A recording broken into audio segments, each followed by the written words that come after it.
Hello,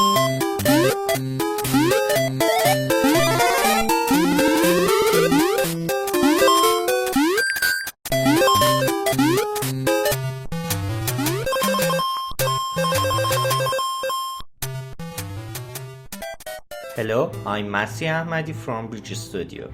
In this tutorial, we'll create a Nintendo Game Boy together. First, we'll begin by working on the challenging parts using plasticity for modeling. Then, we'll move to Blender to complete the low poly and high poly models.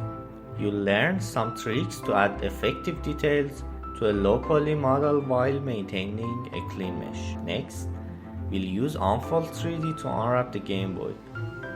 Afterward, we'll move to Substance Painter to bring the Nintendo Game Boy to life. Once that's done, we'll return to Blender to set up the lighting scene and assess our achievements. Finally, we'll proceed to Photoshop for some post-production work on our render to make the Game Boy look even more visually appealing. Alright, let's embark on this project together.